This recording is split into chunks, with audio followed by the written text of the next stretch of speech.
खबर शामिल करते हैं। शकरगढ़ से आना नईम ज़िया की रिपोर्ट के मुताबिक समाजी मजहबी शख्सियत चौधरी मकबूल मुख्तार की दादीजान मोहतरमा के थले सवाब के लिए सालाना खत्म पाक का इनेकाद उनकी रहायशगाह रेलवे फाटक मोहल्ला मुनीराबाद में किया गया।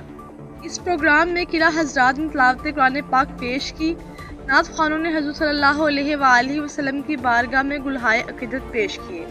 ख़ुसूसी खिताब मारूफ मजहबी स्कॉलर अल्लामा मुफ्ती मोहम्मद अंसर अल कादरी खतीब आज़म बरतानिया ने किया। उन्होंने कहा कि हज़रत पीर शेख अब्दुल कादिर जिलानी रहमतुल्लाह अलैह पैदाइशी वली थे, बल्कि वलियों के भी वली थे। उन्होंने कहा कि जिस तरह नबी अकरम सल्लल्लाहु अलैहि वसल्लम तमाम अंबिया में सबसे ज़्यादा रुतबा रखते हैं, इसी तरह तमाम वलियों में सबसे ज़्यादा रुतबा हज़रत गौसे आज़म रखते हैं। इस प्रोग्राम की सदारत पीर सैयद ज़फ़र इकबाल आबिद शाह साहब आफ अलीपुर सैयदा शरीफ ने की। इस प्रोग्राम में ख़ुसूसी तौर पर चौधरी शहजाद मुनीर एडवोकेट, हाफिज़ इमरान असवी, चौधरी तारिक सरगाला, चौधरी नासिर जमाल, मुबारक अली, अल्लामा अताउल मुस्तफ़ा, अल्लामा अदील, हाफिज़ फारूक बगदादी, अल्लामा रफ़ाकत अली, हाफिज़ मोहम्मद मोहसिन असवी, कारी अदनान पठान, हाफिज़ नदीम असवी, हाफिज़ नईम असवी और दीगर सियासी और समाजी मजहबी कारोबारी शख्सियात, दोस्तों, अजीज़ों, रिश्तेदारों, अहले मोहल्ला ने बड़ी तादाद में शिरकत की। ख़ुसूसी दुआ पीर ज़फ़र इकबाल आबिद शाह साहिब ने करवाई। आखिर में चौधरी मकबूल मुख्तार और हाफिज़ अब्दुल लतीफ़ नक्शबंदी ने आने वाले तमाम मेहमानों का शुक्रिया अदा किया।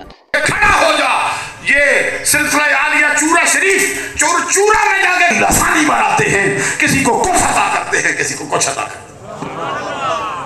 मैं अर्ज कर रहा था, हुज़ूर गौसे आज़म अब्दुल कादिर जिलानी रज़ी अल्लाह तआला अन्हु ने पीरी की शर्तें लिखी।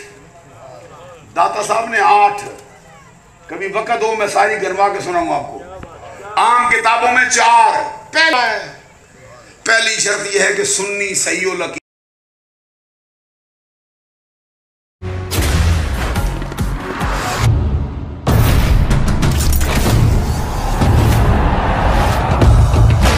सके ना जो बने वो तूफान, आजा बने वो तूफान। आजा चले ऐसा सफर के दे मंजिल भी सलाम। ख्वाब देखे जो वो पूरे करने को गई नींद की हराम।